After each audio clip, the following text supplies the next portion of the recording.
नमस्कार शेतकरी मित्रांनो, आजचा व्हिडिओ फारच महत्त्वाचा आहे. कारण बरेच शेतकरी कलिंगड लागवड चुकीच्या वेळेला करतात आणि मग मेहनत असूनही अपेक्षित नफा मिळत नाही. म्हणून आज आपण फक्त एकाच मुद्द्यावर बोलणार आहोत. कलिंगड लागवड कधी करावी, कोणत्या महिन्यात लागवड केली तर चांगला मिळतो आणि कोणत्या वेळी लागवड टाळावी, हे सविस्तर आपण या व्हिडिओमध्ये जाणून घेणार आहोत. तर नमस्कार शेतकरी मित्रांनो, मी आहे सोमनाथ सरकर. आपण पाहतात शेतकरी सोमा 07 या चॅनलवरती सर्व सरकारी योजना, सर्व पिकांविषयी माहिती आपण पोहोचवण्याचा प्रयत्न करत असतो. तर आपण चॅनलवरती नवीन असाल तर आमचा यूट्यूब चॅनल सबस्क्राईब करा. तर शेतकरी मित्रांनो, अनुभव आणि बाजारभाव पाहता कलिंगड लागवडीसाठी सर्वात फायदेशीर काळ म्हणजे डिसेंबर महिन्याचा शेवट ते जानेवारी महिन्याचा मध्य.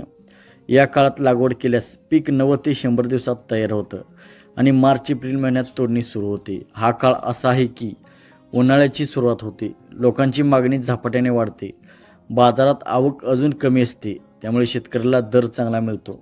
मित्रांनो, कलिंगड हे पूर्णपणे हंगामी पीक आहे.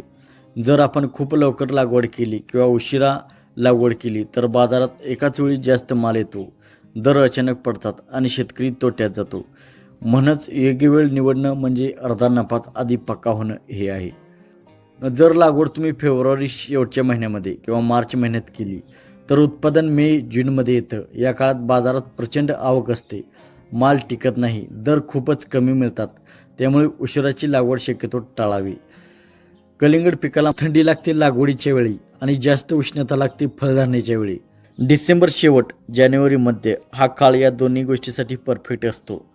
खूप थंडी असेल तर उगवण उशिरा होते आणि खूप उष्णतेत लागवड केली तर झाड कमकुवत राहतं. शेतकरी मित्रांनो, थोडाफार फरक भागानुसार पडतो. पश्चिम महाराष्ट्रामध्ये डिसेंबर शेवट ते जानेवारी 10 ते 15 तारखेपर्यंत आपण लागवड करावी. मराठवाड्यामध्ये जानेवारी 1 ते 2 आठवडा, विदर्भामध्ये जानेवारी 1 15 पण तरीही जानेवारी मध्यापूर्वी लागवड झाली पाहिजे, हे लक्षात ठेवा. कलिंगड लागवडीसाठी सर्वोत्तम वेळ डिसेंबर शेवट ते जानेवारी मध्य. याच वेळेत लागवड केल्यास पीक योग्य काळात तयार होतं, बाजारभाव जास्त मिळतो आणि नफा हमखास वाढतो. हा व्हिडिओ जर उपयोगी वाटला असेल तर लाईक करा आणि अशाच शेतीविषयक माहितीकरता चॅनलला सबस्क्राईब करा. जय किसान, जय महाराष्ट्र.